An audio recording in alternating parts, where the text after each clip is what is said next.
안녕하십니까? 네, 너무나도 웅장하고 멋진 찬양에 제가 말씀해야 되는 걸 잊어버리고 있었습니다.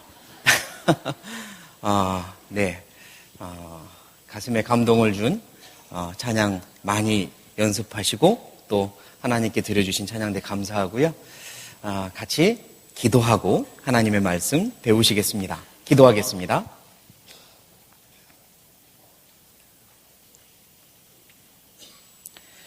사랑과 은혜가 많으신 하나님, 저희를 주님의 크신 사랑으로 구원해 주시고 이렇게 주님을 위하여 살 수 있도록 기회를 주시고 은혜를 베풀어 주셔서 감사합니다. 귀한 형제자매님들을 가족으로 주시고 또 주님의 거룩한 몸된 교회 안에 함께 할 수 있게 허락해 주셔서 감사합니다. 오늘도 우리의 눈을 뜨게 해주시고 우리의 발걸음을 말씀 앞으로 교제 앞으로 인도해 주신 것도 감사합니다. 머지않아 하나님 앞에 서게 되는 그날 떳떳하고 자랑스럽게 부끄러움 없이 서는 것이 우리의 소원입니다. 하나님의 자녀답게 천국의 백성답게 그렇게 살다가 복음을 전하며 교회를 사랑하고 섬기며 형제자매님들과 사랑 나누며 그렇게 살다가 하나님을 만나기 원합니다. 주님, 우리에게 잘못된 것 혹시나 부족한 것이 있다면 가르쳐 주시고 더욱더 채워주시고 변화시켜 주십시오. 복음을 전하기 위해 필요한 뜨거운 마음과 담대한 입술을 허락해 주시고 또 서로 사랑하기 위하여 더욱더 섬기며 겸손하고 온유하고 넓은 마음을 허락해 주시며 주님의 뜻대로 살아가기 위해 필요한 모든 것들을 허락해 주십시오. 머리 숙인 주님의 자녀들 가운데 여러 가지 어려운 사정 그리고 답답한 상황 속에 있는 분들 있는 줄 압니다. 그 모든 것들 주님께 맡기는 믿음 주시고 극복하고 이겨낼 수 있게 도와주십시오. 이 자리에 함께하지 못한 형제님, 자매님들 중에 병약한 중에 있거나 어려운 중에 있거나 잘못된 곳에 있는 분들은 주님께서 일일이 붙잡아 주시고 위로해 주시고 힘을 주시며 이곳에 함께하신 하나님의 은혜로 그들과도 함께하여 주십시오. 그래서 다음번엔 함께 만나 교제할 수 있게 도와주십시오. 교회에서 계획하는 모든 일들이 아버지의 뜻대로만 되기 원합니다. 주님 친히 앞장서 행해 주시고 역사해 주십시오. 당장 다음 주부터 있는 이번 주 내일부터 있는 대전도 집회와 다가오는 학예 수양에도 주님께 부탁을 드립니다. 말씀을 듣기로 약속한 모든 영혼들 그 약속 깨지 않고 꼭 마음 열고 참석하게 도와주시고 또 우리가 간절히 기도하는 그 영혼들 방해받지 않고 말씀 앞으로 나올 수 있도록 도와주십시오. 말씀을 전하실 목사님께 지혜와 능력을 주시고 건강 주시며 하나님의 말씀 힘있게 전하여 많은 영혼들이 굴복하고 구원받을 수 있게 도와주십시오. 전도를 위해 애쓰는 모든 분들께도 더 지혜와 능력을 허락해 주십시오. 모든 형제자매들이 한마음 한뜻으로 함께 기도하며 함께 섬기며 그 주님의 일을 이루어내게 도와주십시오. 이 시간 처음부터 끝까지 주님께 부탁드립니다. 우리에게 하기 원하시는 하나님의 말씀을 우리 마음에 심어주시고 우리의 삶을 통해 나타날 수 있도록 축복해 주십시오. 모든 것 주님께 부탁드리며 예수님의 이름으로 감사하며 기도드립니다.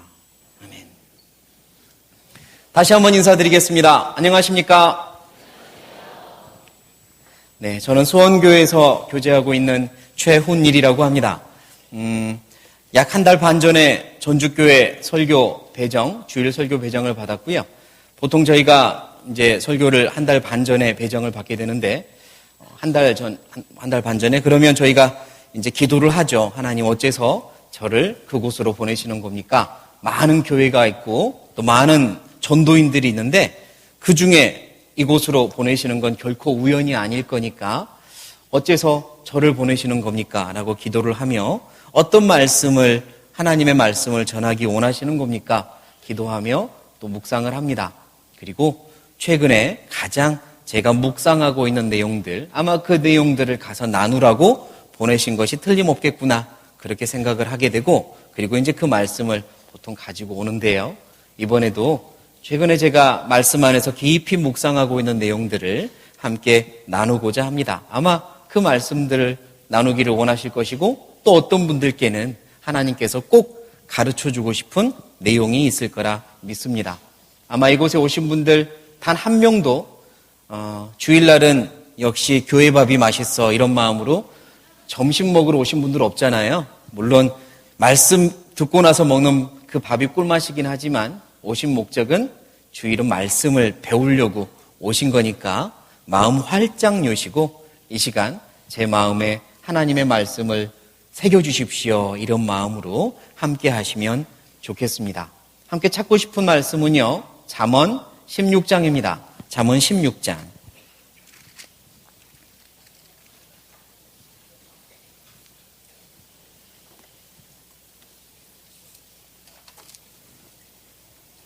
잠언 16장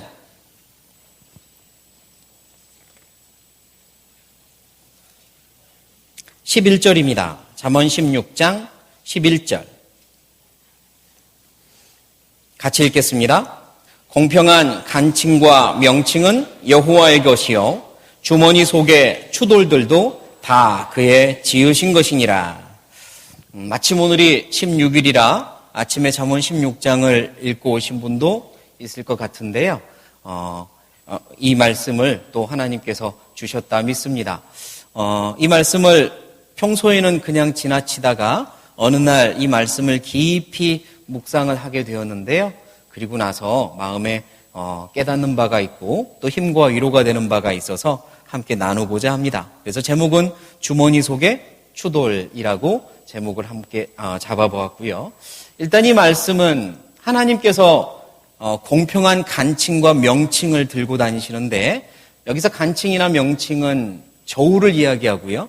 우리가 요즘 보고 있는 눈금 또는 디지털 저울, 바로 무게를 올리면 바로 표시가 되는 그런 저울은 그때 없었기 때문에 양팔 저울, 혹시 기억나시는 분들이 있거든 생각해 보십시오. 양팔 저울과 같은 한쪽에다가 내가 무게를 재기 원하는 걸 한쪽 팔에다가 올리고 다른 쪽 팔에다가는 이게 얼마의 무게가 되는지를 알고 싶어서 이제 추를 올려놓습니다. 예를 들면 500g짜리 추, 200g짜리 추, 100g짜리 추 이렇게 다양한 추가 있어서 추를 올려놓아서 평행이 될 때까지 맞추는 거죠.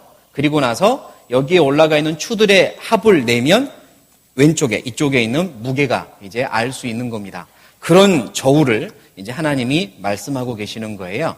공평한 저울, 그러니까 눈금이 틀리지 않고 기울어지지 않는 정확한 저울을 하나님께서 가지고 계시고 또 주머니 속에는 호주머니를 생각하셔도 되지만 그냥 가지고 다니는 주머니를 생각해도 되겠습니다. 여기에는 이제 추돌들이 들어있는 거예요. 다시 말해서 오른쪽 여기다가 올려야 될 무게를 재는 추들이 있는 겁니다. 예를 들면 이 빵을 500g으로 맞추고 싶어서 한쪽에다가 빵을 덩어리를 올려놓은 다음에 이쪽에다가는 200g짜리 추 2개랑 그리고 몇 g을 올리면 돼요? 100g짜리 추 1개를 올리면 500g이 되잖아요. 그렇게 맞추어서 이 빵이 500g이구나 이렇게 맞추는 거죠. 그래서 저울만 가지고 다니면 안 되고 이제 추돌들도 정확한 추돌들도 가지고 다녀야 되는 겁니다. 하나님께서는 저울로 재시는 분입니다. 세계 역사도 때로는 한 나라도 그리고 때로는 한 명 한 명의 사람들과 그리스도인들도 그들의 삶을 그들의 생각을 재고 계시는 분이라 여기서 하나님은 공평한 간칭과 명칭을 들고 다니시는데요. 그걸 재기 위해서는 주머니 속에 추돌들도 있는데 그 추돌들도 쓰임새가 있기 때문에 가지고 다니잖아요.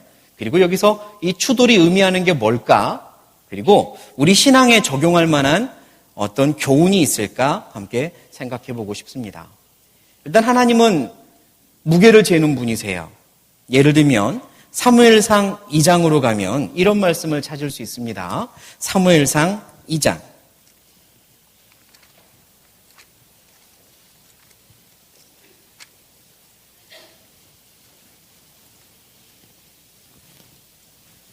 사무엘상 2장은 한나라고 하는 한 믿음의 여인의 기도가 나오고요. 오늘 말씀은 여러 인물들과 그 인물들이 얽힌 사건들을 좀 찾아보면서 교훈을 얻을 건데요. 한나라는 여인의 기도가 나오고 이따가 또 한 번 한나는 찾아볼 겁니다. 이 여인이 간절히 기도하여 아들 사무엘을 얻었고요. 그리고 나서 기도하는 그의 내용 중에 이런 고백이 있는데 3절, 2장 3절 같이 읽겠습니다. 심히 교만한 말을 다시 하지 말 것이며 오만한 말을 너희 입에서 내지 말지어다. 여호와는 지식의 하나님이시라 행동을 달아보시느니라. 한나가 하나님이 어떤 분인지 안 거죠. 그리고 다 지켜보고 계셨고 달아보고 계셨구나. 행동도 달아보시고 말도 달아보셨구나. 어느 정도의 무게가 나가는지, 그 죄의 무게는 얼마나 되는지, 잘못된 무게는 얼마나 되는지, 누가 옳은지 그른지를 달아보시는구나, 알고 계셨구나. 한나가 알고 고백하는 겁니다. 그러니까 하나님은 저울을 가지고 다니며 한 명 한 명의 말과 행동을 달아보시는 게 틀림없습니다. 나도 마찬가지겠고요. 또 다니엘서를 보면 바벨론의 마지막 왕 벨사살 왕이라고 있는데, 역사적으로 실존 인물이고, 그리고 아주 엄청난 왕국을 이루었던 나라가 바벨론인데, 그 나라의 마지막 왕이 벨사살이고 흥청망청 살다가 멸망을 당해요. 그런데 그 나라가 멸망을 당하고 그 왕이 죽은 마지막 날의 기록이 다니엘서에 자세하게 우리에게 소개해주고 계셔요. 근데 역사책에서는 알 수 없는 그가 죽었고 나라가 멸망한 원인을 하나님은 이렇게 말씀하시거든요. 한번 찾아보겠습니다. 다니엘 5장입니다. 다니엘 5장.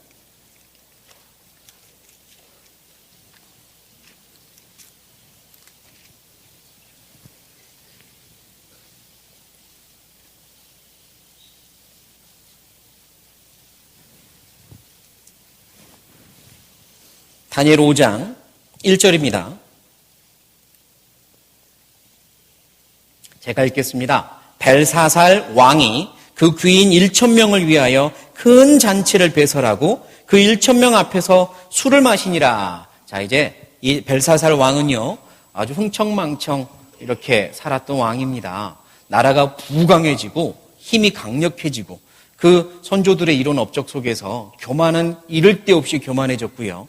이 잔치를 하면서 그는 급기야 하나님 앞에 어떤 죄를 짓냐면, 하나님의 성전에서 빼앗아온 하나님의 성전 안에 있는 많은 성스러운 기물들, 금이나 은이나 동이나 많은 성스러운 기물들을 가져다가 그 그릇에 술을 부어서 서로 논아 마신 겁니다.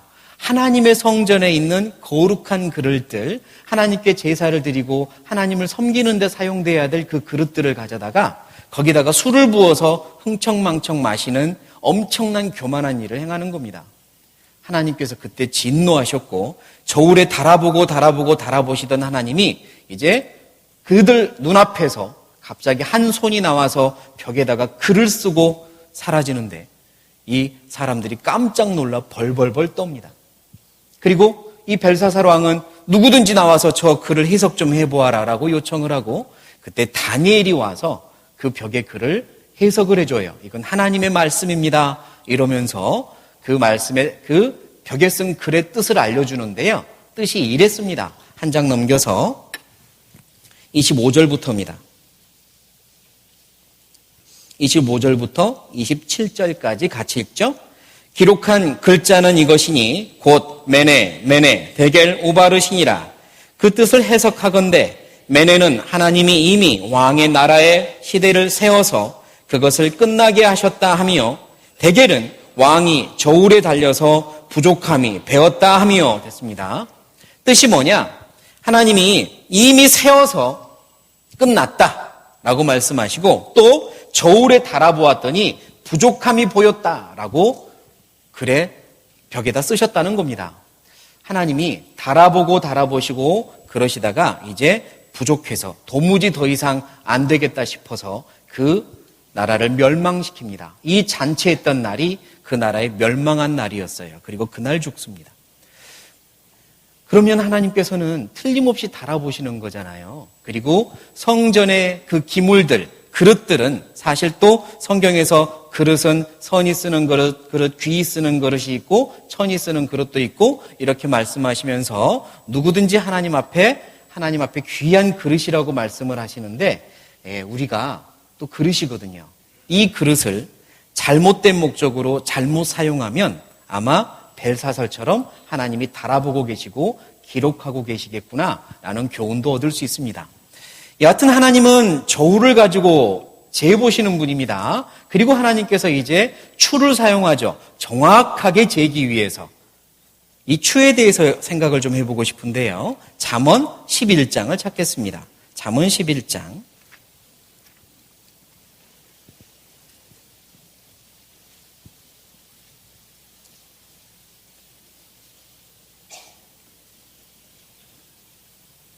(11장 1절입니다) 11장 1절 같이 읽겠습니다.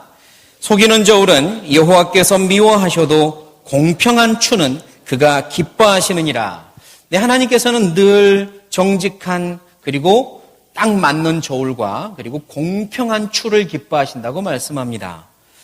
여기서 이 추돌은 틀림없이 그냥 돌을 말씀하신 게 아니라 사람을 말씀한다는 걸 알 수 있습니다. 베드로전서 2장 4절 5절에는 예수님께서 살아있는 돌, 살아있는 반석이셨고 이제는 너희가 살아있는 돌이다라고 말씀을 하시는데요.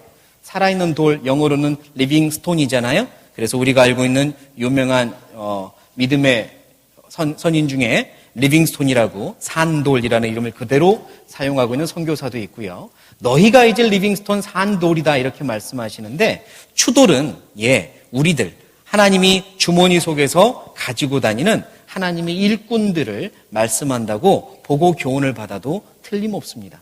공평한 추를 기뻐하신다고 합니다. 잠언 20장을 보면요. 잠언 20장 볼까요?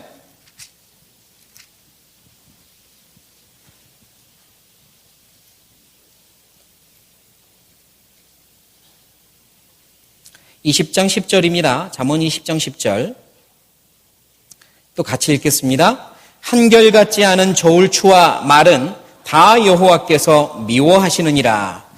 한결같지 않은 저울추 그리고 말, 여기서 말은 입으로 하는 말이 아니라 되로 주고 말로 받는다 할 때 어떤 곡물을 뜨는 팔 때 사용하는 그릇 말을 이야기합니다. 그러니까 물건을 팔거나 살 때 저울로 무게를 재가지고 팔고 또 말로 떠가지고 팔 텐데 공평하지 않은 또 한결같지 않은 것은 하나님이 미워하신다라고 말씀하는 겁니다. 상황에 따라서 변하고 나에게 유리할 때는 나에게 좋게 적용하고 불리할 때는 아주 짜게 적용하는 이런 것들도 하나님이 미워하시는 거고 장소에 따라 시간에 따라서 달라지는 믿음의 어떤 기준들도 하나님이 원치 않는 거죠. 언제 어디서든 동일한 걸 한결같은 걸 하나님이 기뻐하시는 겁니다. 저는 신앙생활을 이렇게 규정합니다. 제가 스스로에게요. 신앙생활은 절대로 교회에서 살아가고 있는 모습을 신앙생활이라 하지 않습니다. 교회에서의 모습은 교회 생활이지 신앙생활이 아니죠. 신앙생활은 가정생활, 그리고 사회생활, 그리고 교회 생활을 통틀어서 신앙생활이라고 합니다. 교회 생활을 아무리 잘하는 것처럼 보여도 집에 가서 그 모습이 달라지면 한결같지 않은 저울추가 되고 그 사람 신앙생활 잘한다고 말할 수 없습니다. 또 밖에 나가서 친구들을 만났을 때 그의 말과 행동이 또 달라지면 역시 한결같지 않은 저울추가 되어 신앙생활 잘한다고 할 수 없겠죠. 그러니까 진짜 신앙생활은 교회당에서의 모습을 그대로 집으로 가져가고 또 그 모습을 그대로 학교나 직장이나 사회로 가져가는 것, 그게 참된 신앙생활이라 할 수 있을 겁니다. 한결같지 않은 건 하나님이 미워하십니다.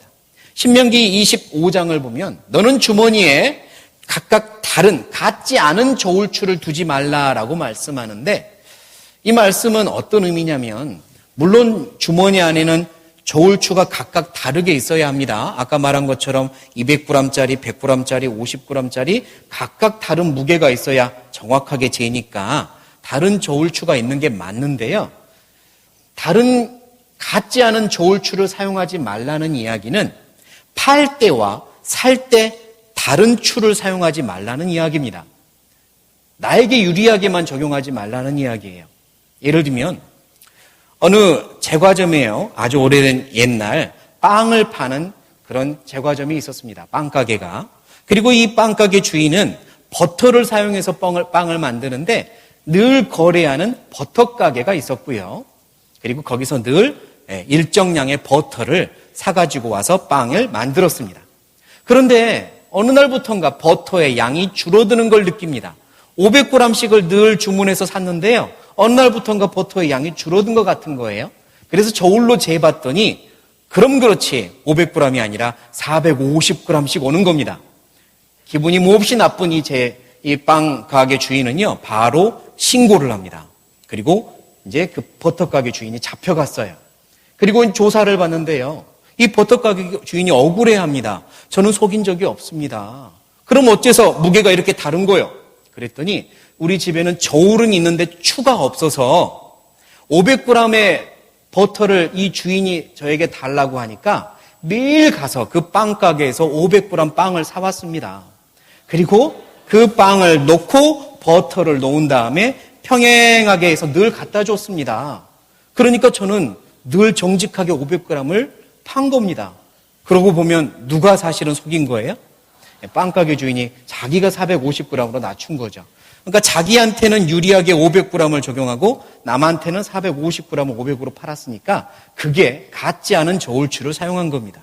자기한테는 너무 관대하고 남한테는 매우 엄격하고 이것도 한결같지 않을 거고, 자기한테는 너무 엄격하고 남한테는 한없이 관대한 것도 한결같지 않을 거고, 말씀 안에서 한결같은 걸 하나님은 원하십니다.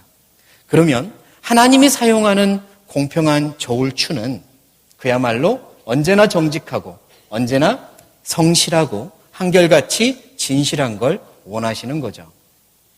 제가 좋아하는 고사성어 중에요, 낭중지추라는 고사성어가 있습니다.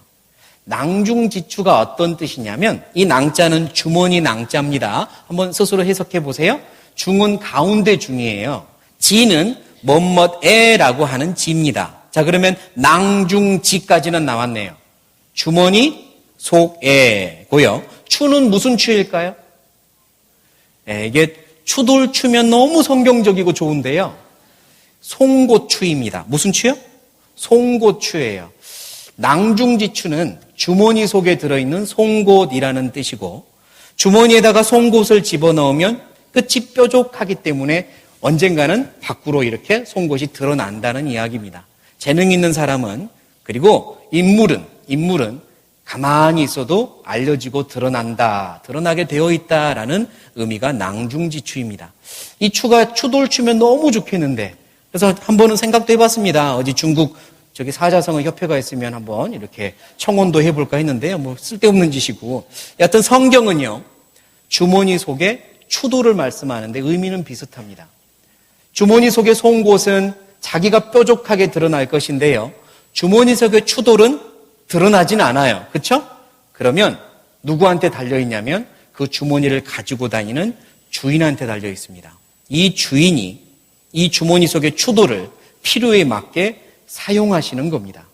그래서요, 이 주머니를 가지고 다니시는 하나님, 그 주머니 속의 추도를 만드시고 그리고 사용하려고 가지고 다니시는 하나님이 어떤 분인지를 조금 알아보고요, 그리고 그 주머니 속에 들어있는 산돌 같은 추돌들인 우리들은 어떤 모습으로 살아야 하나님께 귀하게 쓰임받을까, 그 교훈을 함께 생각해 보고자 합니다.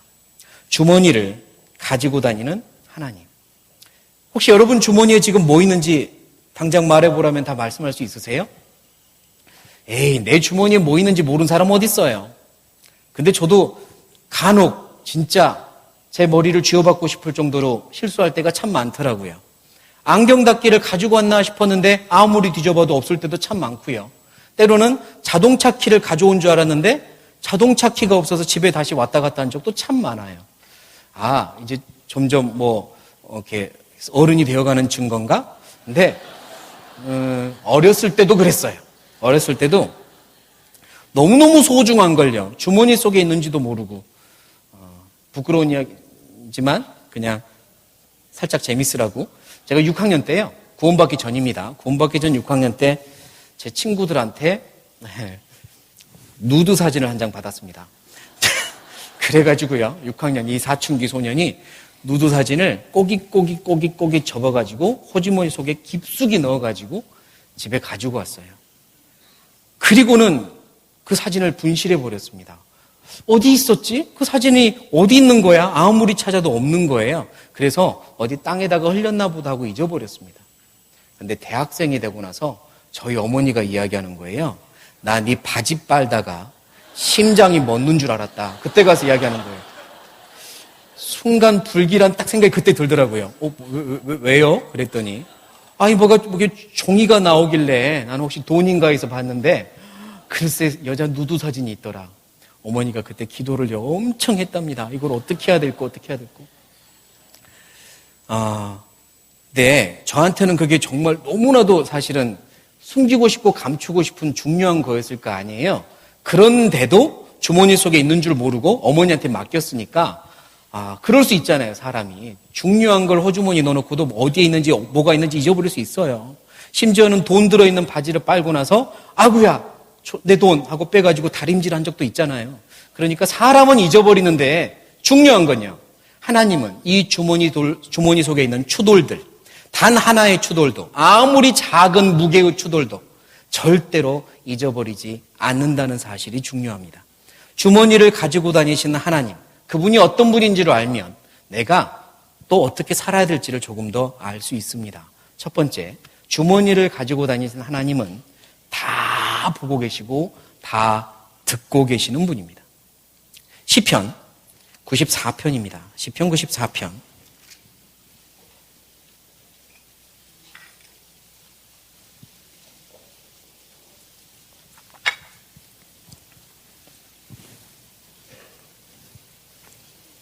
시편 94편 9절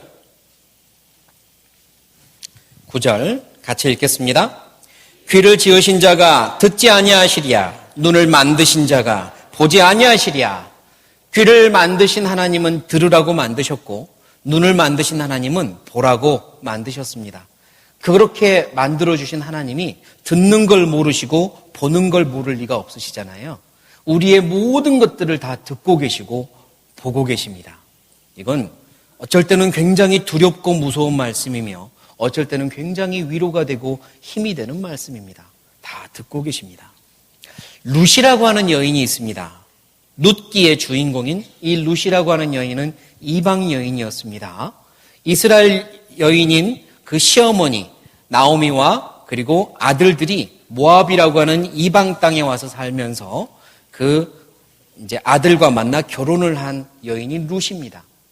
그런데 자기 남편은 죽고요, 시어머니를 모시고 살아야 되는데 이제 이 시어머니 나오미가 자기 땅으로 돌아가기로 결심합니다. 내가 애초에 이방 땅으로 나온 것이 잘못된 결정이었구나 하나님 앞에 깨닫고 돌아가기로 결심하면서 며느리, 사실은 룻과 2명, 오르바라고 하는 다른 며느리 둘이 있었는데 나는 돌아갈 터이니 너희는 여기서 새 출발해라 라고 부탁을 합니다.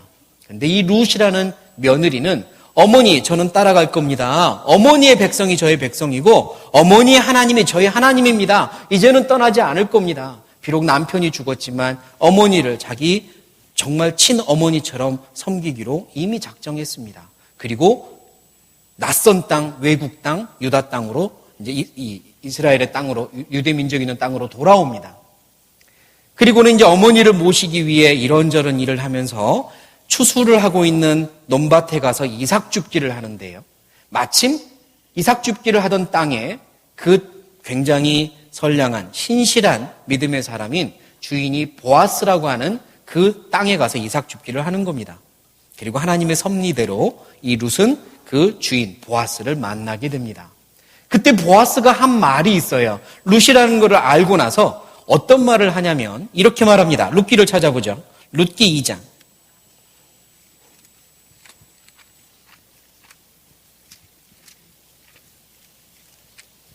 룻기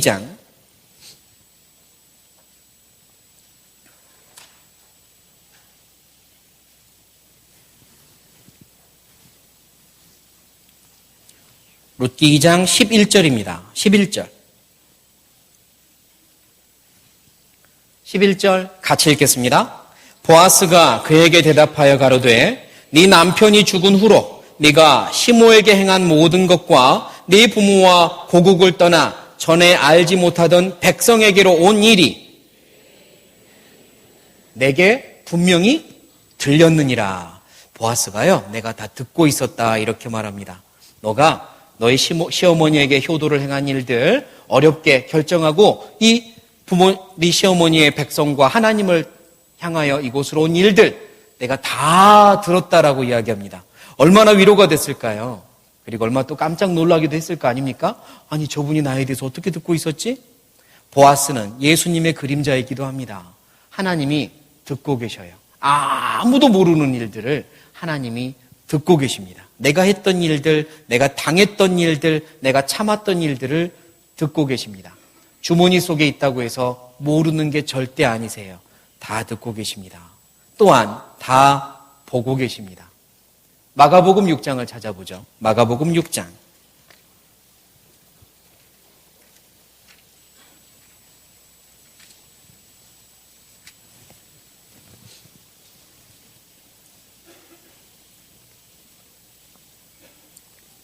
마가복음 6장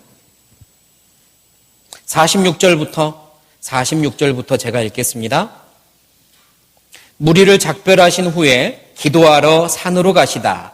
저물매 배는 바다 가운데 있고 예수는 홀로 무태 계시다가 48절 같이 읽겠습니다. 바람이 거스림으로 제자들의 괴로이 노젓는 것을 보시고 밤 사경즈음에 바다 위로 걸어서 저희에게 오사 지나가려고 하시매. 그전에는 예수님께서 제자들과 함께 배를 타고 갈릴리 호수를 지나기도 하셨습니다. 그런데 이번에는 제자들만 보낸 겁니다. 본인은 기도하러 산으로 가셨고 육지에서 보고 계셨습니다. 제자들이 큰 풍랑 속에서 괴로워하며 힘들게 노젓고 있고 공포에 질려가는 모습을, 힘들어하는 모습을 예수님이 못 보신 게 아니라 보고 계셨습니다. 그리고 지나가시는 거예요. 그들을 테스트하려고, 그들의 믿음을 사실은 시험해 보시려고, 또 내가 옆에 있다는 걸 알려주시려고 지나가려고 하십니다. 다시 말해서요, 내가 어려움 중에 있을 때, 억울한 일 중에 있을 때 아무도 모를 거야 혹시 그렇게 생각할 만한 상황 중에 있을 때도 보고 계십니다. 내가 하나님 앞에 신실한 모습으로 살 때든 아니면 은밀한 죄를 짓고 있을 때든 보고 계십니다. 그분이 내가 들어있는 주머니를 쥐고 계시는 분이세요. 욥기 11장 11절에는 악한 일은 상관치 않으시는 듯하나 다 보신다고 했습니다. 그건 구원받지 않은 사람들 뿐만 아니라 우리들에게도 적용해야 마땅한 말씀이죠. 다 보고 계십니다. 그리고 그 하나님은 보실 뿐만 아니라 때가 되면 드러내시고 그리고 갚아주십니다. 혼자만 알고 계시는 게 아니라 드러내시고 갚아주시는 하나님이십니다. 마태복음 10장입니다.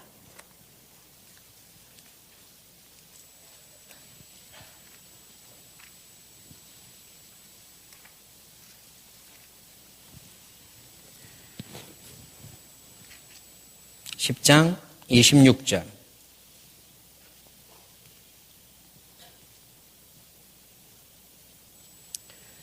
같이 읽겠습니다. 그런즉 저희를 두려워하지 말라. 감추인 것이 드러나지 않을 것이 없고 숨은 것이 알려지지 않을 것이 없느니라.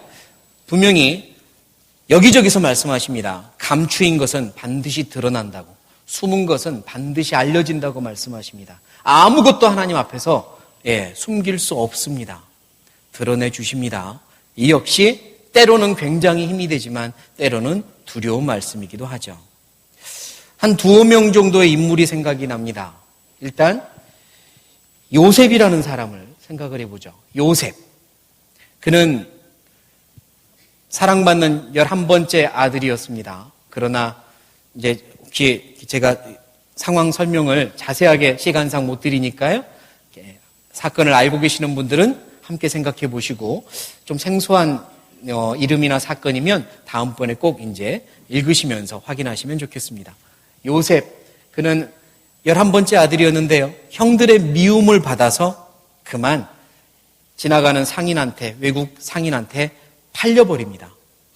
그리고 형들은 요셉의 옷을 찢어서 피를 묻혀가지고 아버지한테 짐승한테 찢겨 죽였나 보다고 거짓 보고를 하고요. 요셉은요, 어린 나이에 이웃 나라 애굽으로 가서 거기서 종으로 팔려갑니다. 그리고 종살이를 하는데요. 거기서 요셉은 하나님을 향한 믿음의 끈을 꼭 쥐고 신실하게 생활합니다.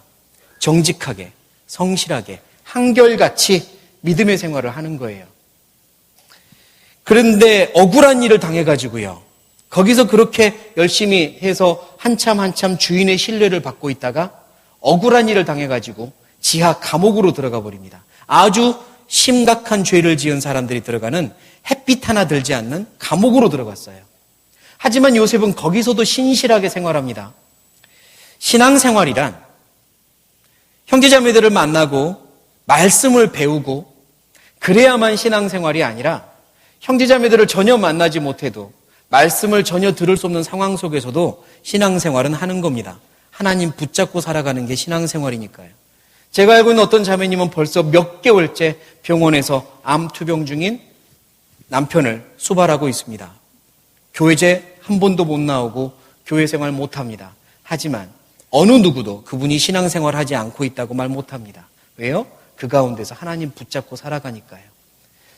요셉도 누가 요셉이 이때는 신앙생활 안 했다고 말하겠습니까? 신앙생활 하고 있습니다. 내가 아주 어려움 속에 있을 때 때로는 회사에서 때로는 군대에서 때로는 어떤 상황에서 교제도 못 나가고 말씀도 못 배워서 그래서 나는 신앙생활을 못했습니다 라고 말하는 건 아주 잘못된 핑계인 거죠. 그래도 신앙생활은 하는 겁니다. 하나님 붙잡고 살아가는 것, 말씀을 붙잡고 살아가는 게 신앙생활이니까요. 요셉은 한결같이 감옥 속에 들어갔지만 신앙생활을 합니다. 그러다가요, 왕 옆에서 왕을 직접 시중 들던 두 명의 신하가 무슨 죄를 지었는지 내려왔거든요. 감옥에 갇힙니다. 그리고 요셉은 그들을 감옥 속에서 수발드는 역할을 맡았어요. 그리고 그들이 이상한 꿈을 꾸고 요셉은 하나님의 지혜로 꿈을 해석해 주면서 그 중에 한 관원은 얼마 후에 복귀할 겁니다. 왕 옆으로 복귀할 겁니다. 라고 해석을 해줍니다. 그러면서 요셉이 그에게 부탁한 이야기가 있어요. 제발 왕 옆으로 복귀하시거든 저 좀 기억해 주시라고. 제가 억울한 일을 당해서 감옥에 갇혀왔는데 저를 기억해서 왕에게 이야기 한번 해주시라고 그는 자기가 사용할 수 있는 상황은 최선을 다해서 사용을 했습니다. 그래서 부탁을 했거든요. 그런데요, 창세기 40장입니다. 창세기 40장.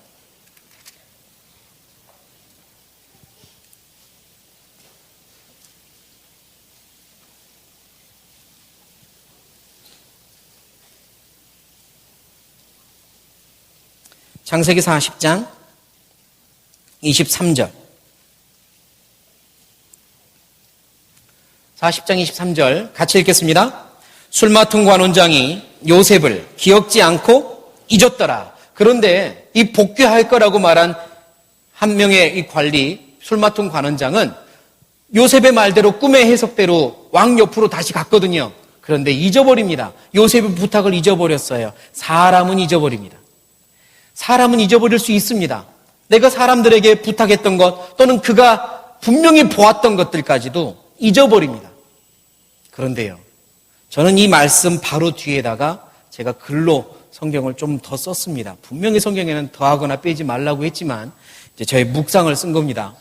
뭐라고 썼냐면 요셉은 기억지 않고 잊었더라. 그러나 하나님은 기억하고 계셨더라. 이렇게 썼습니다.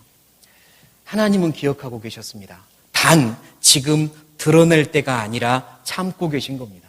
아직은 때가 아니라 참으셨던 거예요. 요셉이 감옥 생활을 조금 더 그곳에 있어야 될 필요가 있었기 때문에 참으셨던 거지 잊어버리신 게 아니었습니다. 나중에 왕이 꿈을 꿀 때, 그때에 아무도 왕의 꿈을 해석하지 못할 때, 그때 이 술 맡은 관원장이 감옥 속에 제 꿈을 해석한 젊은 친구가 있었고 아주 총명한 친구가 있었습니다. 그때 가서 말한 겁니다.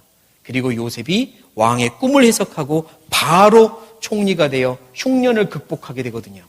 때가 있습니다. 하나님이 드러내실 때가 있어요. 그때까지는 하나님 붙잡고 신앙생활 해야 합니다. 믿음으로 하나님만 붙잡고 한결같이 신앙생활 해야 합니다. 하나님이 드러내실 때가 분명히 있어요. 에스더서에는요, 에스더와 그를 아버지처럼 키워주었던 모르드게가 있는데요. 이 모르드게는요, 에스더를 통해서 왕의 생명을 한번 구하거든요. 대궐의 문지기로 있었습니다, 모르드게가. 근데 문지기로 열심히 일하고 있을 때 왕을 독살하려고 하는 모함을 하는 이들의 이야기를 듣게 되고 그걸 바로 고발을 해서 왕이 살아납니다. 바로 그 사건을 해결을 했거든요. 그런데 왕이요, 너무 흥분을 했는지 그 범인들은 죽였는데요, 그거를 알려준 사람, 자기 생명을 이렇게 구해준 이 모르드게는 생각을 하지 않고 아무 상도 주지 않은 겁니다. 사람은 있습니다. 하지만 하나님은 있지 않으세요. 아직 때가 안 된 것뿐이었습니다. 모르드게가 했던 이 선한 일에 대해서 하나님은 기억하고 계시고 단 지금 때가 되지 않아서 드러내지 않은 것뿐이에요. 모르드게는 억울해하지 않았습니다. 그냥 열심히 자기 일을 또 합니다. 문지기로 열심히 일합니다. 자기의 딸이 왕비가 되었지만 딸한테 내가 네 아버지라고 말하지 말아라, 이렇게 이야기합니다. 왜요? 나는 너를 통해서 승진하거나 출세하거나 이런 욕심 없다, 이런 의미도 포함된 겁니다. 나는 하나님이 내게 있으라고 하는 이 자리, 이 문지기 자리에서 나는 최선을 다하는 것, 그게 내 본분이다. 그게 그의 신앙이었거든요. 그리고 왕의 생명을 구했지만 왕이 아무 상도 내리지 않아도 모르드게는 그것 때문에 억울해하거나 아니면 왕 앞에 찾아가서 내가 살려놓으라고 이야기하지 않습니다. 그러나 하나님은 기억하셨거든요. 어느 날 때가 되니까 모르드게를 죽이려고, 아니 모르드게와 에스더의 민족인 유대인을 말살려고 하는 한 세력이 나타났는데요. 그들이 활동을 시작할 때 하나님이 바로 그때 모르드게의 일을 드러내십니다. 에스더 찾아보죠. 에스더 6장입니다.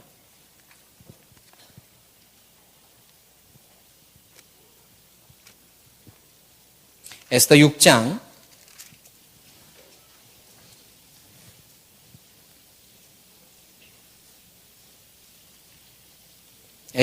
1절, 에스더 6장 1절입니다.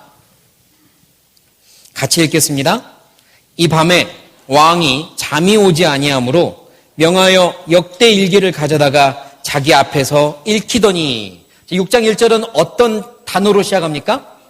이 밤에, 그렇죠? 이 밤이 어떤 밤이냐면요, 모르드게를 미워하는 한 사람이, 하만이라는 사람이 모르드게를 먼저 죽이려고요, 높은 장대를 만들어 놓고 내일 아침에는 왕에게 찾아가서 모르드게 죽여달라고 이야기해야지, 왕이 나를 특별히 좋아하니까 들어줄 거야, 모르드게를 죽이기로 작정한 그 밤입니다. 이 밤만 지나면 모르드게 죽습니다.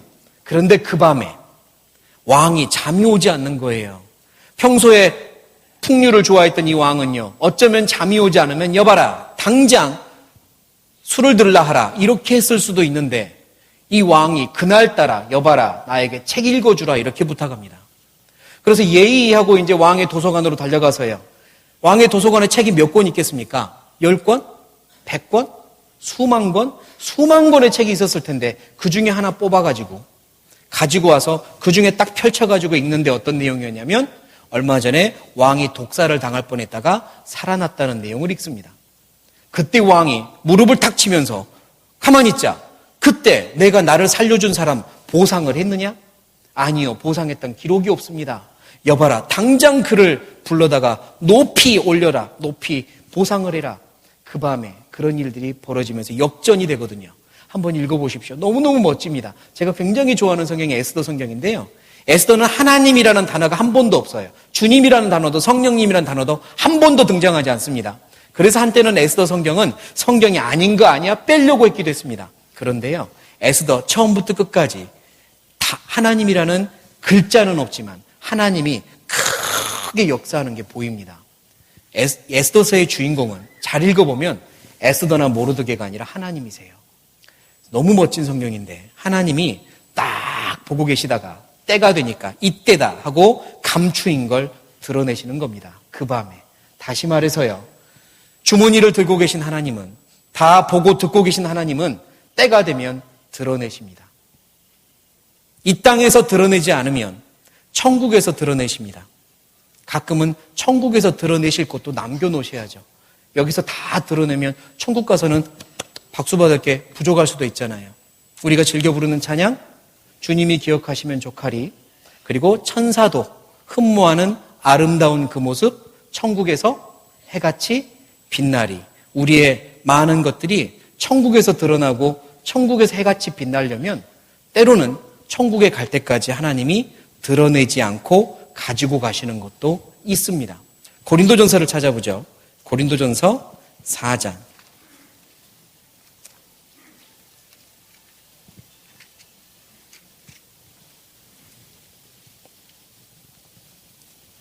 (5절) 고린도전서 4장 5절입니다. 같이 읽겠습니다. 그러므로 때가 이르기 전 곧 주께서 오시기까지 아무것도 판단치 말라.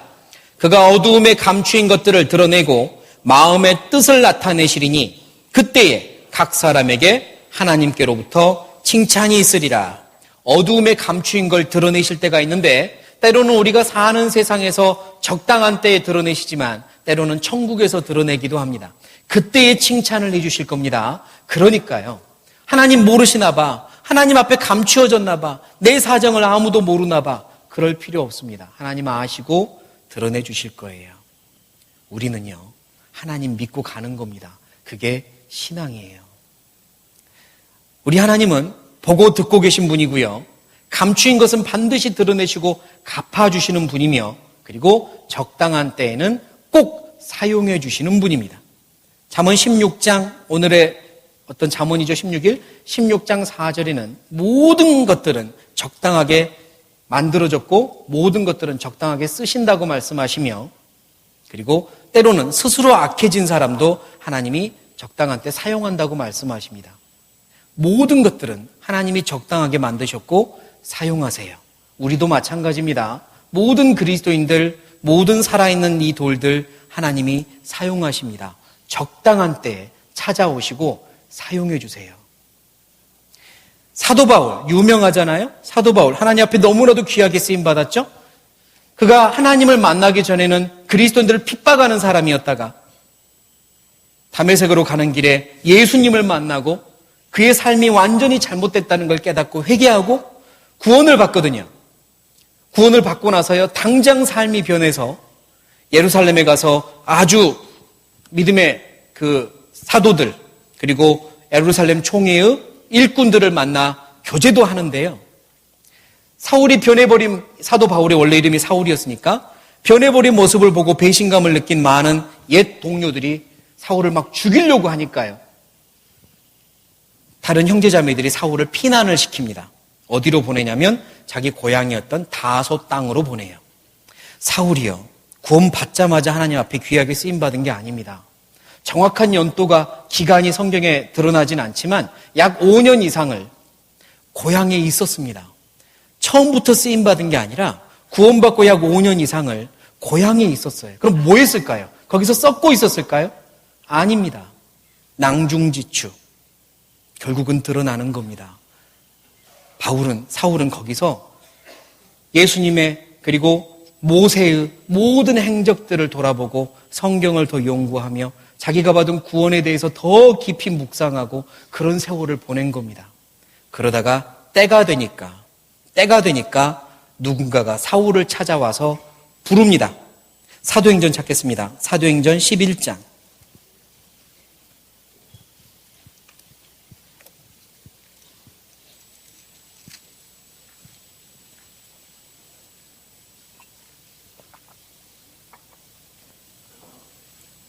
사도행전 11장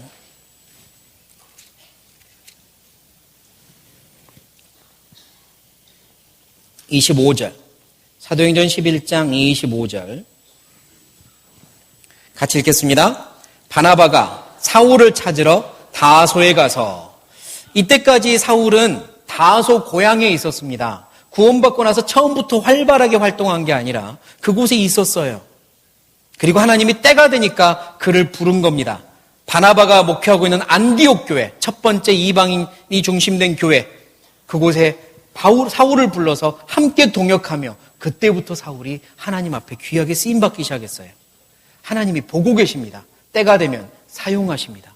모세를 기억해 보세요. 강물에 떠내려가던 모세를 애굽의 왕의 공주가 구했고 자기 아들처럼 키워서 40년을 왕궁에서 살았거든요. 40세가 되니까 그에게 소망이 생겼고 비전이 생겼는데 내가 내 민족을 구원할 거야. 비전이 생겼거든요. 그러나 아직 그에겐 때가 아니라서 하나님이 보실 때 아직 부족한 게 있어서 모세를 광야로 보내 40년을 양치기를 하게 만듭니다. 몇 년이 지났냐면 40년이 지났어요. 스스로는 이제 옛날에 내가 무슨 허황된 꿈을 꿨나 봐, 궁궐 생활한 건 지나간 한여름밤의 꿈 같은 기간이었나 봐, 이렇게 생각할지도 몰라요. 그리고 그냥 목축업을 하면서 광야를 돌며 그렇게 살고 있는데 40년 지났는데 하나님이 찾아온 겁니다. 때가 됐으니까요. 모세를 잊어버린 게 아니죠. 보고 계셨습니다. 보고 계셨고 그가 준비될 때까지 계속 기다리신 거죠. 그리고 80세가 됐을 때 찾아와서 이제 내가 너를 사용하여 너가 꿈꿨던 것처럼 민족들을 구원하려고 한다라고 보내시는 거거든요. 그러니까요. 하나님이 때가 되면 사용하십니다. 하나님 나를 잊어버리셨나 봐. 나는 더 이상 하나님께 쓰임받지 못하나 봐. 나는 이제 할 일이 없나 봐. 절대 그렇지 않습니다. 예전에는 열심히 나도 주님 으로 살았고 젊을 때는 정말 힘있게 살았는데 이제는 내가 할 일이 없나 봐. 절대 그렇지 않습니다. 내가 살아있는 나는 할 일이 있습니다. 주머니 속에는 큰 추돌도 있고 작은 추돌도 있고 각각의 역할이 분명히 있기 때문에 할 일이 있습니다. 역대하를 좀 보겠습니다. 역대하 34장.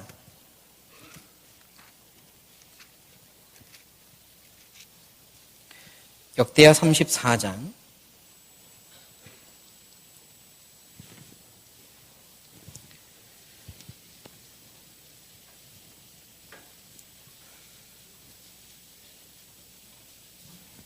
34장 14절.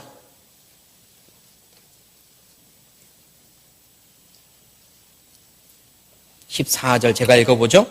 무리가 여호와의 전에 연보한 돈을 꺼낼 때에 제사장 hil기야가 모세의 전한 여호와의 율법책을 발견하고 19절 읽겠습니다. 왕이 율법의 말씀을 듣자 곧 자기 옷을 찢더라.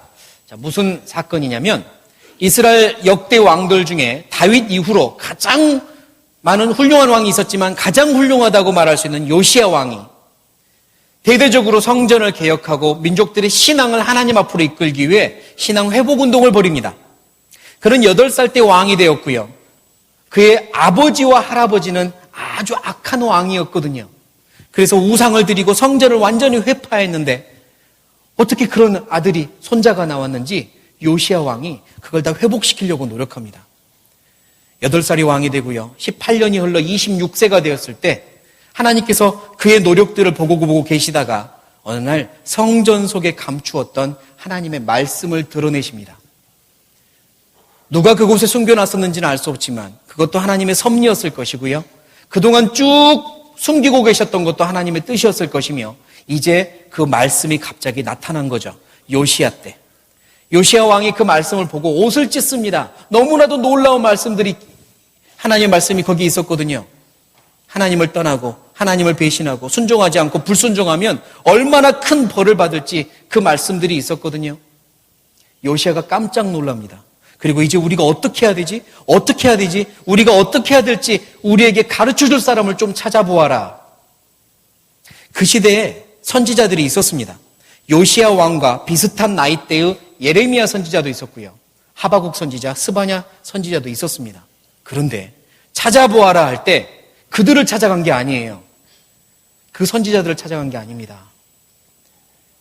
아주 오래전에 선지자로 있다가 이제 젊은 선지자들이 활동하고 뒤로 물러나 있는 한 여선지자를 찾아갑니다. 34장 22절입니다. 22절 같이 읽겠습니다. 이에 hil기야와 왕에 보낸 사람들이 여선지자 훌다에게로 나아가니 저는 하스라의 손자 독하스의 아들 예복을 주관하는 살룸의 아내라. 예루살렘 둘째 구역에 거하였더라. 저희가 그에게 이 뜻으로 구하매. 누구에게 찾아가냐면 여선지자 훌다에게로 찾아가요. 이 훌다가 어떤 여선지자였냐면 남편은 살룸이라는 사람이었고 제사장의 예복이나 하나님께 어떤 제사나 예식을 할 때 옷을 주관하고 보관하고 또 만들고 아마 그러지 않았을까요? 예복을 주관하는 살룸, 그의 아내였습니다. 살룸이라는 사람에 대한 정확한 기록이 성경에 자세하진 않지만 예레미야 32장에 보면 이 살룸이 예레미야 선지자의 숙부로 나오고요. 그러므로 아내인 훌다는 숙모 정도 되니까 아마 예레미야 선지자의 부모님 정도의 나이였을 것이고, 요시야 왕에게도 마찬가지, 되게 나이 많은 이제 여선지자죠. 한때는 여선지자로서 활동을 하다가 이제 뒷선에, 일선에 물러나서 남편을 도우며 있었던 여선지자로 보입니다. 그런데 왜 그에게로 갔을까요? 왜? 이 중요한 하나님의 말씀이 발견되고 왜 그에게로 찾아갔을까요?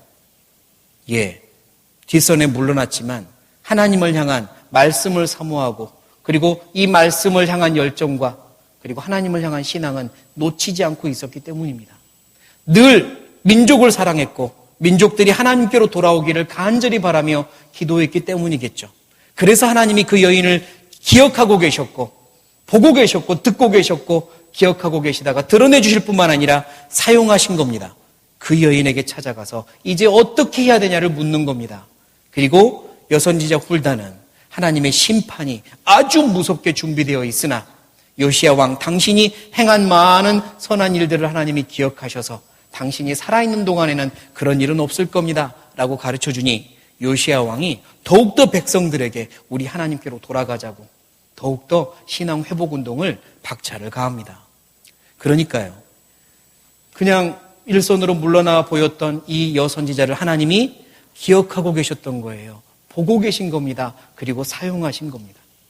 우리 중에 단 한 사람도 하나님 앞에 이제는 내가 할 일이 없을 거야, 없습니다.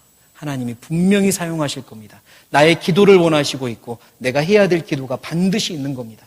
80이 넘은 다니엘이 하나님 앞에 금식하며 기도하기로 작정한 것처럼 우리가 할 일이 분명히 있습니다. 사용하십니다. 그래서 주머니를 들고 그 주머니 속에 추도를 놓고 다니시는 하나님은 보고 계시고 듣고 계시며 감추인 것을 드러내시고 갚아주시며 사용하시는 분임에 틀림없습니다. 그렇다면 그 주머니 속에 들어있는 추돌인 우리들은, 돌들, 산돌인 우리들은 어떤 사람이 되어야 쓰임받을 수 있을까? 내가 어떤 사람이 되어야 하나님 만날 때까지 부끄럽지 않게 살다가 하나님 앞에 설 수 있을까? 우리의 소원인데, 우리가 어떤 사람이 되어야 할지를 같이 좀 더 생각해 보려고 합니다. 첫 번째는요, 어떤 상황이든 어떤 장소이든 한결같이 성실하고 정직해야 합니다. 그게 우리가 할 일입니다. 아들이 아버지를 평가할 때요, 둘 다 그리스도인이라고 하겠습니다. 아들이 아버지를 평가할 때 정말로 우리 아버지는 정말 신실하고 정직하고 성실하고 그런 분이십니다 라고 아들이 아버지를 평가할 수 있다면 엄청난 정말 자랑이 될 겁니다. 그건 정말 제대로 된 평가겠죠. 아들이 아버지를 그렇게 말한다면. 다윗의 아들인 솔로몬이 다윗을 어떻게 평가했을까요? 다윗의 아들인 솔로몬이 아버지 다윗을 세 글자로 평가합니다. 세 글자로. 어떻게 평가했을까? 열왕기상을 찾아보겠습니다. 열왕기상 3장입니다.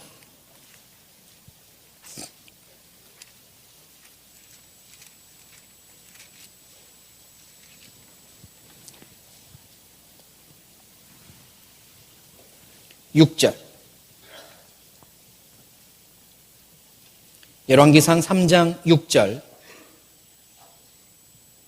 같이 읽겠습니다. 솔로몬이 가로되 주의 종 내 아비 다윗이 성실과 공의와 정직한 마음으로 주와 함께 주의 앞에서 행함으로 주께서 저에게 큰 은혜를 베푸셨고 주께서 또 저를 위하여 이 큰 은혜를 예비하시고 오늘날과 같이 저의 위에 앉을 아들을 저에게 주셨나이다. 솔로몬이 자기 아버지를 평가하는데 뭐라고 평가하느냐? 우리 아버지 다윗은 성실하고 공의롭고 정직한 마음으로 주님과 함께 했고 주의 앞에서 행했습니다 라고 평가합니다. 최고의 평가 아닐까요? 아들이 아버지를 그렇게 평가할 수 있다면 얼마나 좋을까요? 다윗은 그랬습니다. 그의 인생을 세 글자로 표현할 수 있는데 성실했고 정직했고 공의로웠습니다. 불의와 타협하지 않았어요. 그게 하나님 앞에 귀하게 쓰임받는 추돌의 모습입니다. 공평한 추는 하나님이 기뻐하십니다. 한결같지 않은 추는 하나님이 미워하십니다. 우리는 언제 어디서든 성실해야 되고 정직해야 됩니다. 그리고 타협하면 안 됩니다. 다윗이요. 한때는 지금 왕이 됐지만 한때는 아주 힘든 일들도 많이 겪었죠. 사울 왕한테 쫓겨다니면서 목숨을 정말 위태위태했던 경험들도 있고요. 또 아들 압살롬한테 반역을 당해서 또 목숨이 위태했던 그런 경험들이 있습니다. 그렇게 큰 일들도 다윗이 많이 겪었어요. 그런데요, 다윗이 그렇게 쫓겨다닐 때, 사울 왕에게 쫓겨다닐 때 그가 했던 일들을 보면 상당히 놀랍습니다. 그의 마음이 얼마나 진실하고 한결같았는지를 알 수 있어요. 쫓겨다닐 때 말입니다. 사무엘상 23장을 볼까요? 사무엘상 23장.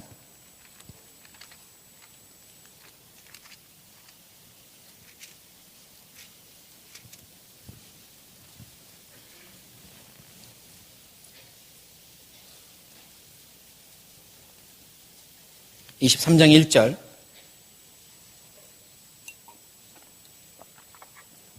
같이 읽겠습니다.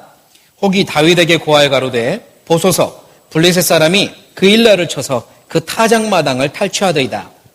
지금 또 쫓겨다니는 신세입니다. 약 400명의 식솔들을 데리고 쫓겨다니고 있습니다. 안전을 보장 못해요. 그런데 자기가 있는 그 지역의 바로 옆 지역에 자기 민족이죠. 자기 민족이 사는 땅, 그 일라 땅에 외적 블레셋 사람들이 들어와가지고 괴롭히고 막 필요한 이 식량들을 약탈해 간 겁니다.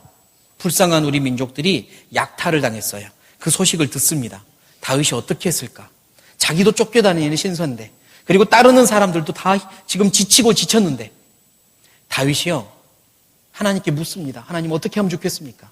가서 구할까요? 도와줄까요? 말까요? 신하들은요, 다윗이요, 지금 우리가 도와줄 힘도 없습니다. 이러거든요. 다윗이 하나님께 말씀을 듣고 가자. 도우러 가자 이럽니다. 도우러 가자.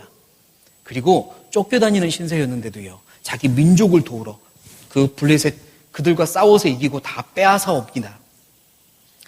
그러면 이제 이 그일라 백성들이, 그일라 땅에서 백성들이 다윗을 너무너무 고마워하며 칭송해야 되잖아요. 그런데 또 배신을 합니다. 사울 왕한테요, 다윗 여기 있습니다라고 누가 일러 바쳐요. 사울이 죽이려고 쫓아오거든요. 다윗이 도망갑니다. 다시 피합니다. 아마 다윗을 따르던, 그리고 우리 도와주지 맙시다 했던 신하들은요, 그러니까요, 이 보세요, 우리 지금 정말 쓸데없는 짓 했습니다, 이렇게 말했을지도 몰라요. 그런데 아니었어요. 그럴 리가 없어요.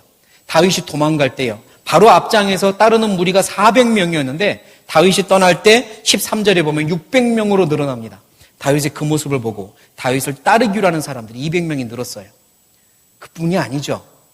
다윗의 그런 모습들이 사실은 목동이 왕이 되게 만든 겁니다. 아무리 훌륭한 사람도 그의 원래 신분이 목동이었는데 왕 되는 걸 누가 바랍니까? 누가 원하겠습니까? 왕족도 아니었는데.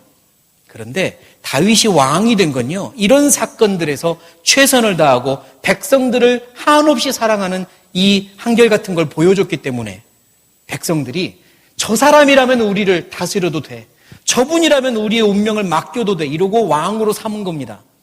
그러니까 그가 어디를 가든 어떤 장소에 있든 어떤 상황에 있든 똑같이 행동한 그것들이 결국은 그에게 다 돌아간 거죠. 그래야 합니다. 그래야 사용하십니다. 내가 억울한 상황에 있든 나를 한없이 괴롭히는 사람을 만나든 어디에 있든 하나님이 나와 함께 하시니 나는 똑같이 성실하게 정직하게 살아야 돼요. 또 한 번은요, 자기의 이번에는 따르던 사람들, 식솔들, 아내들, 자식들이 아말렉 사람들한테 잡혀서 가버립니다.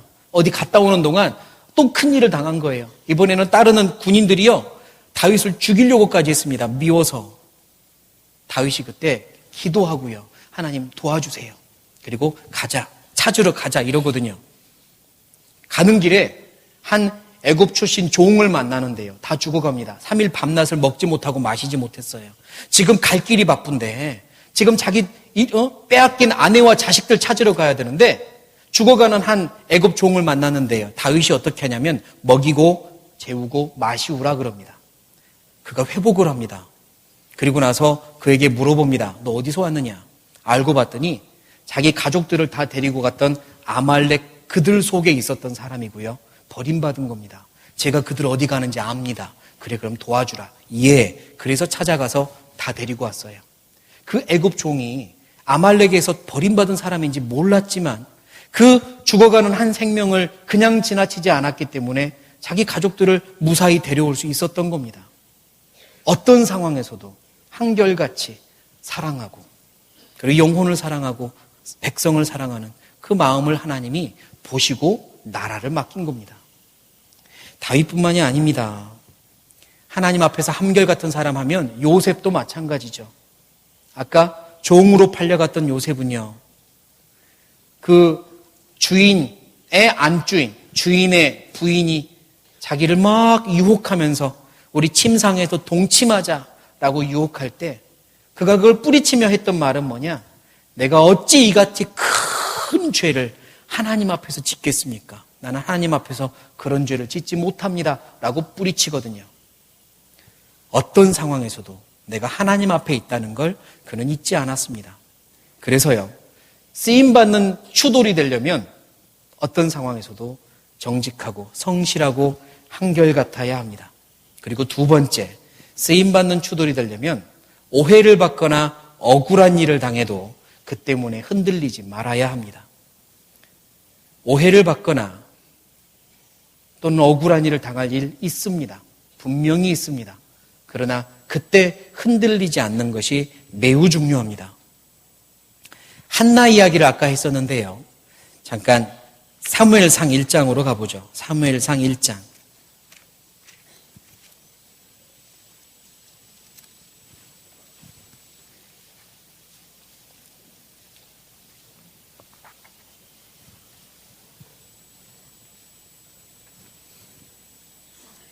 (1장)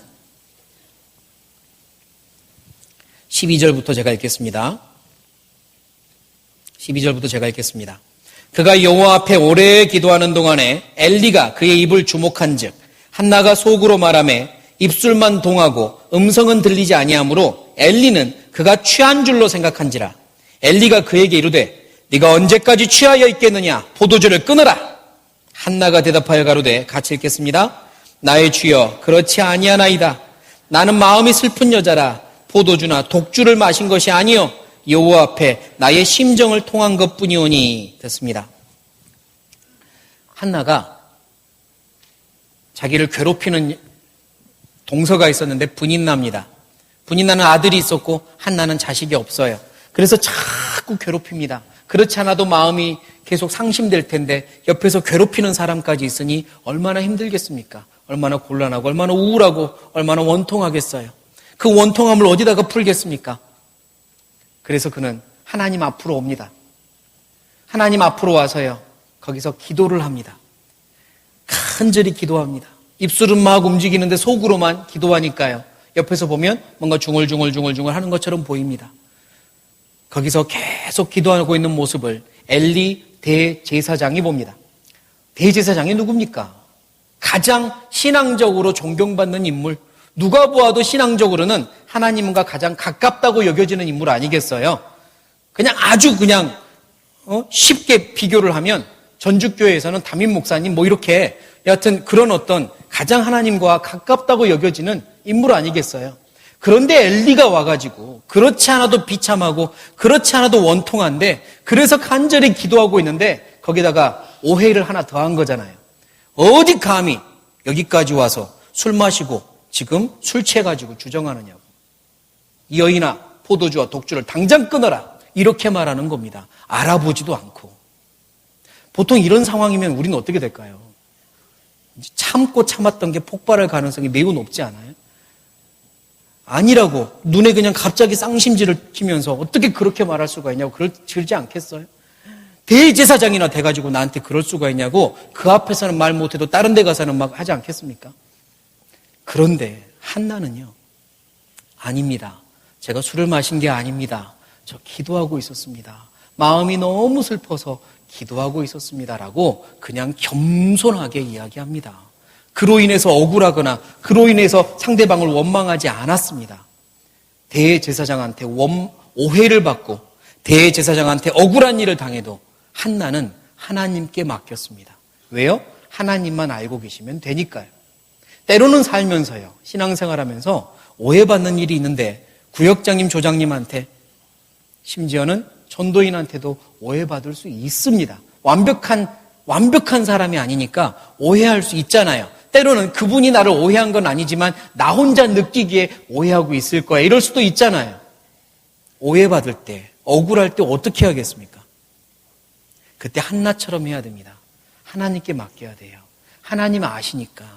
하나님 다 아시니까. 이걸 내가 직접 풀려거나 이걸 가지고 내가 신앙이 무너지거나 흔들리면 안 되는 겁니다. 하나님 아셔요. 그게 신앙입니다. 이 주머니를 쥐고 계시는, 그리고 나를 지켜보신 하나님이 감추인 걸 드러내시고 언젠가는 사용하실 거야. 그걸 믿는다면 오해를 받아도 하나님께 맡기는 게 신앙입니다.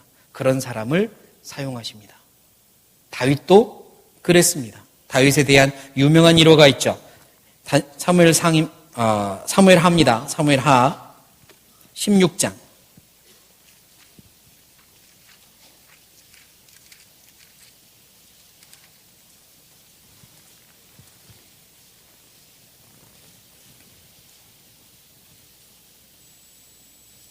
사무엘하 16장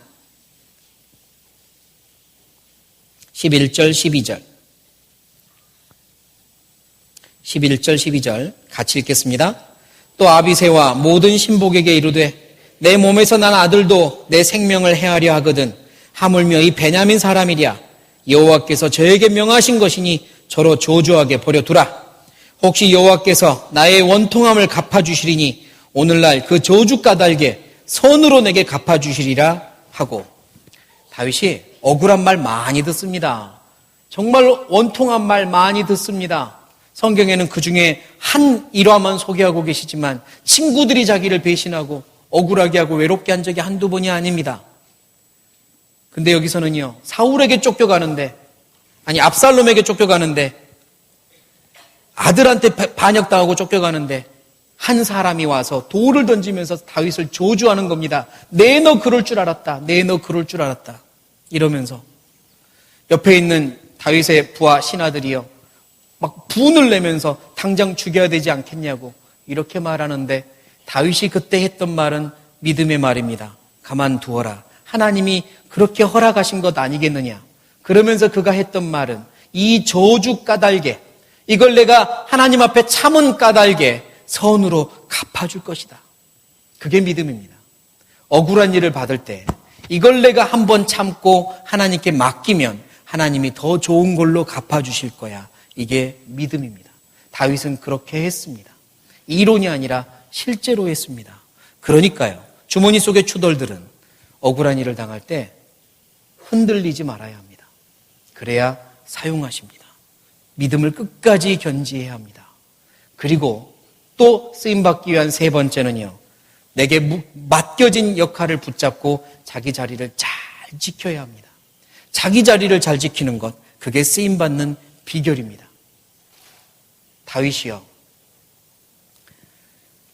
목동으로 있다가 골리앗 장군을 죽이고 그리고 사울의 드디어 총애를 받기 시작하는데요, 다윗이 골리앗을 죽일 때 그때 어떻게 해서 그 골리앗을 만나게 되냐면, 사울왕 옆에서 사울에게 악귀가 들 때마다 찬양을 하면서 악귀를 쫓아내주는 그런 역할을 해서 사울 옆에 늘 붙어 있었거든요.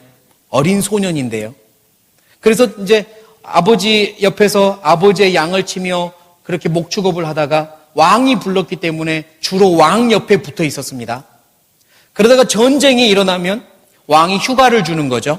그래서 집에 왔다 갔다 하곤 했습니다. 그때도 블레셋과 전쟁이 일어났고 왕은 소년 다윗을 집에 가끔씩 보내줍니다. 그러면 다윗은 휴가죠, 휴가 나와서 집에 왔다 갔다 하는 거예요. 그때 다윗이 어떻게 했냐면요, 같이 사무엘상 17장을 찾겠습니다.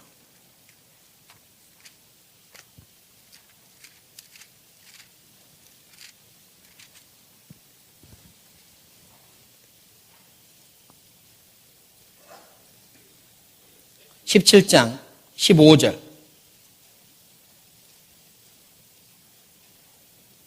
15절 같이 읽겠습니다.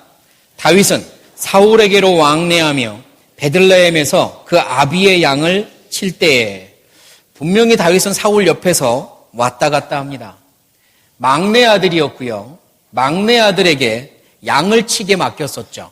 나이가 어린 막내 아들을 양을 치게 하는데, 참 저는 아직도 그건 이해가 안 되는 대목이긴 하지만, 양 치는 게 편하고 쉬운 일이었으면 이해가 돼요, 막내 아들을. 근데 그곳에 양만 있어요? 사자나 곰도 있어요? 분명히 사자나 곰도 있는 곳에서 양을 쳤거든요. 그러니까 다윗이 말하기를 사자나 곰이 양을 빼앗아 갈 때 자기가 쫓아가서 죽이고 구했다고 했으니까 막내 아들을 사자나 곰이 출몰하는 곳에 양을 치러 보냈으니 아버지가 막내 아들을 미워했든지 아니면 믿었든지 뭐 이런 거 아닙니까? 근데 믿은 거죠. 엄청 믿은 거죠. 그런데요, 뭐 이제 위에 일곱 명의 이 형들은 또 뭐 했는지 뭐 잘은 모르겠지만 또 각각의 일을 했겠지만요. 그런데 이제 더 이상 양을 치지 않아도 돼요. 왜? 사울 왕 옆에서 사울 왕을 돕는 역할을 하고 있었으니까. 그러다가 휴가를 받아서 집에 돌아온 겁니다. 우리 군대 갔다 오신 우리 형제님들 휴가 받아서 집에 가면 뭐 하세요? 집이 농사 짓는 집이에요. 그럼 휴가는 보통 추수 때에 마칩니까? 추수 끝나고 휴가 맞춥니까? 우리 형제님들 휴가, 군대 갔을 때 휴가를 수양회 때 맞출 것 같습니까? 수양회 피해서 맞출 것 같습니까? 뭐 알아서 하겠지만 믿음대로 하겠죠. 다윗은요, 휴가 나왔는데 아버지 집에 오면 당장 뭐 했냐면, 아버지 저 양 치러 갈게요 하고 양 치러 갑니다. 사울에게로 왕래하며 베들레헴에서 그 아비의 양을 칠 때에, 또 놀라운 건요, 다윗은 단 한 번도 사울 앞에서든 이 말씀이든 내 양을 쳤다고 말하지 않았습니다. 아버지 양을 쳤다고 늘 말해요. 자기 양이 아니었어요. 아버지 양이었지. 아버지가 시킨 거를 순종하며 한 겁니다. 자기 일을 끝까지 합니다. 집에 갔으니까 아버지 저 이제 휴가 나왔는데 양 좀 그만 좀 치게 해주세요. 나 친구 만날래요. 이런 게 아니라 양 치러 가겠습니다 하고 갔다니까요.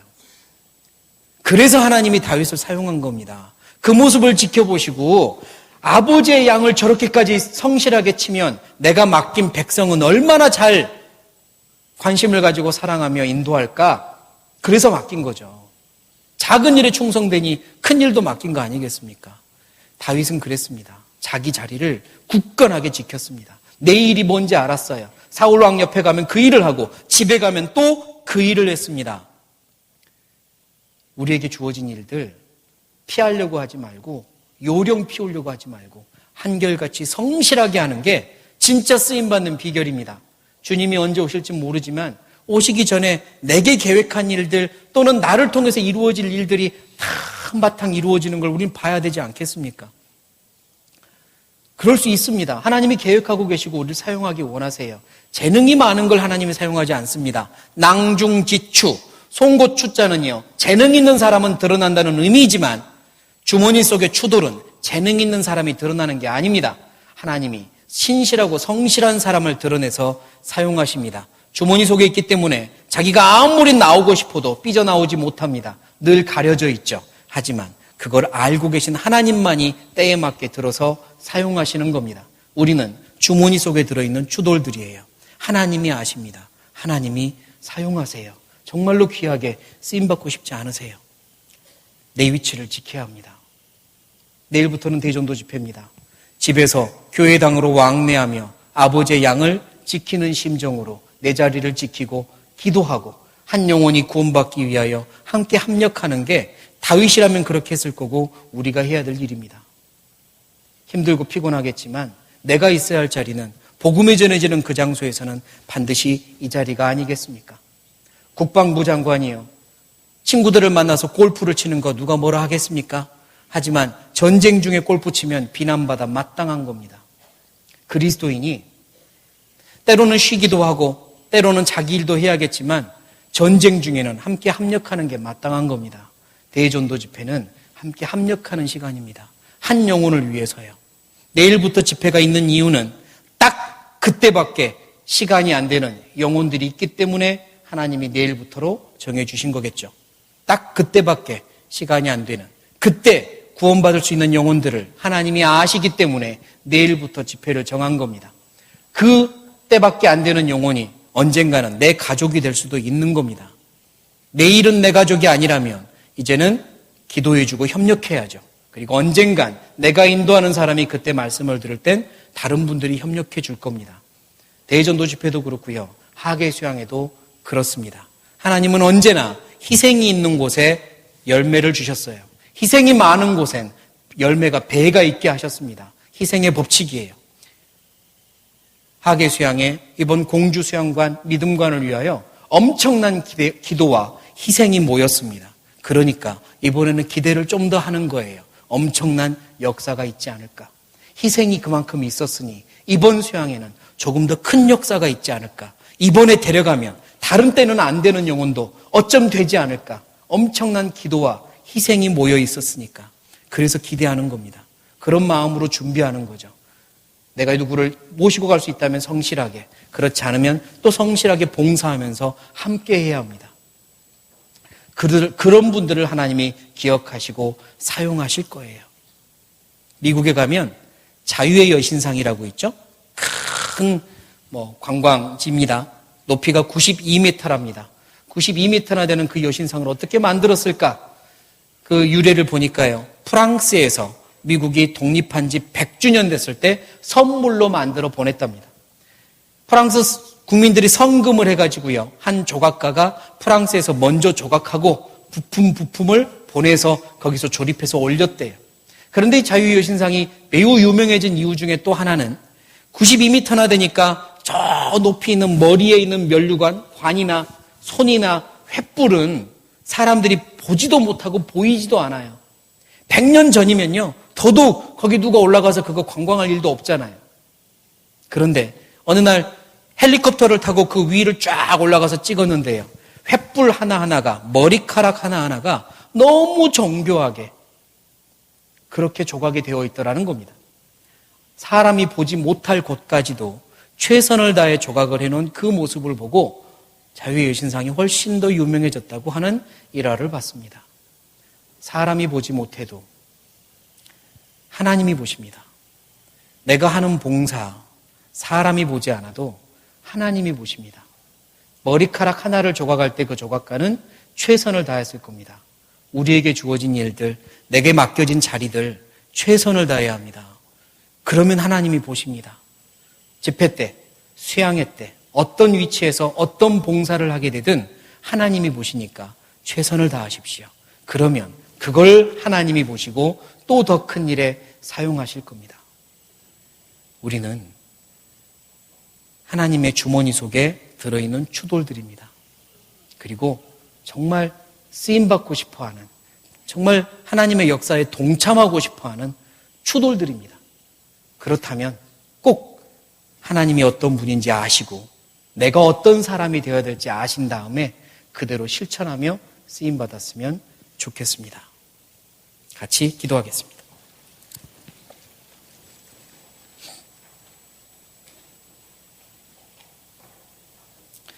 살아계신 하나님, 사랑과 은혜가 많으신 하나님, 저희를 주님의 놀라운 사랑으로 구원해 주시고 이렇게 주님을 위하여 살 수 있게 은혜를 베풀어 주셔서 감사합니다. 주님을 만나는 날까지 흐트러지지 않고 주님이 뜻하신 길, 바라시는 그 길을 걸으며 하나님의 자녀답게 살고 하나님을 기쁘시게 하며 살기 원합니다. 또 주님이 주시는 즐거움과 기쁨으로 즐거워하고 행복해하며 살기 원합니다. 주변의 귀한 형제자매님들 진심으로 사랑하고 섬기며 이 교회 안에 있음을 감사하며 그렇게 살기 원합니다. 도와주십시오. 하나님께서 우리 각자에게 계획하신 일이 있음을 압니다. 주님 앞에 쓰임받기에 합당한 사람들이 될 수 있게 도와주시고 변화시켜 주십시오. 우리 각자를 한 대로 묶어서 하나가 되게 하시어 또 주님의 큰 일을 이루어 주십시오. 저희 전주교회가 담임 목사님과 여러 임원들, 모든 형제자매님들 한마음 한뜻이 되어서 주님의 큰 뜻을 이루며 더 많은 영혼들에게 복음을 전하며 서로 사랑하며 아버지께 영광을 돌리는 교회가 되게 도와주십시오. 내일부터 계획하는 대전도 집회 주님께 부탁드립니다. 한 영혼도 이뤄지지 않고 더 많은 영혼이 구원받는 역사가 일어나게 도와주십시오. 이 시간 이후의 일정도 주님께만 부탁을 드리며 예수님의 이름으로 감사하며 기도드립니다.